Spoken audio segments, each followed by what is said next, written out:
The guy in the film, Brian Cleaver, is one of the saddest figures, one of the most tragic Vietnam vets I've ever encountered. He's had post-traumatic stress disorder for almost half a century. Yeah, but he didn't, like many of the vets, realise it until 25, 30 years into the journey from when he came back from Vietnam and answering his country's call. He had a strange fatalism. Even before he went, he seemed to believe he wouldn't be coming back. He felt he wasn't going to come back, so rather than put his parents through the ringer of all the grief of going through his personal memorabilia, he burned his photographs. He was a surfing champion in Western Australia, destroyed his surfing trophies, got rid of all those personal letters and bric-a-brac, broke off his relationship with Penny, who he was deeply in love with, and she was with him. Let's now tell the listener the significance of the title, The Crater.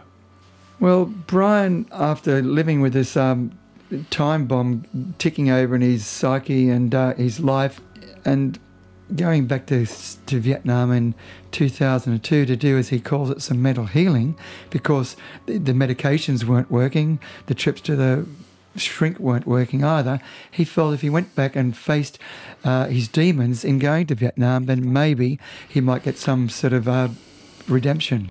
When he bumped by chance the party secretary of the local province where the battle had taken place, he said after Brian's second visit and started to get a feel that he could trust this tall, lanky Australians, he said that their records showed that there were 42 missing boys, communist soldiers, in this crater. And Brian said, well, the light bulb went off. We buried, because he was personally there for that, and went out onto the battlefield the morning after this horrendous battle. We had 42.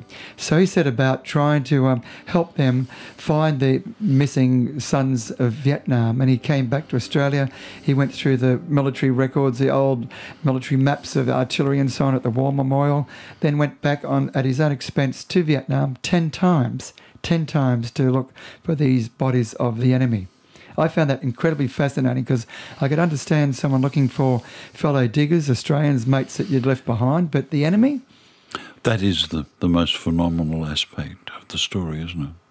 He'd made such a journey in his own mind, because a lot of his mates in 3 RAR thought that Brian was, just, they didn't want to know about the search. They just thought he'd lost the plot. They hated the Vietnamese. The Vietnamese had tried to kill them. They'd killed a number of their Australian mates, and they were all traumatised by it. So get on with life, Brian. And of course the Vietnamese are traumatised by the inability to find their dead. It's part of the ancient Buddhist tradition to bring the bodies together and with the families, and until that happens, they're kind of in a state of purgatory. There's no rest for the spirits that are wandering. There's no rest for the families who deeply want to pay their last rites and respects to their loved ones. This battle, in which the soldiers died, took place in jungle.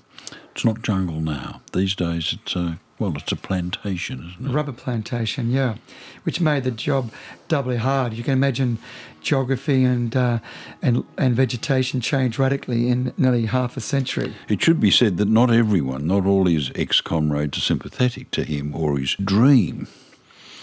No, well, in showing the film around the country, as I've done now in the last couple of weeks, and the vets that turn up, there's a lot of post-traumatic stress, or as our fathers, grandfathers call it, shell shock, in the audience amongst those vets. And they're the ones that do turn up, but there are a lot of vets in the caravan parks and the bush and the islands around Australia mainland who are still keeping those demons buried inside, and they deeply resent that when they came back from the Vietnam War, it was grow your hair as quickly as you could, enter into civil life, don't ever mention the word Vietnam again, because the public, they say, saw them as baby killers, and they weren't heralded as heroes like their fathers before them in World War I and II.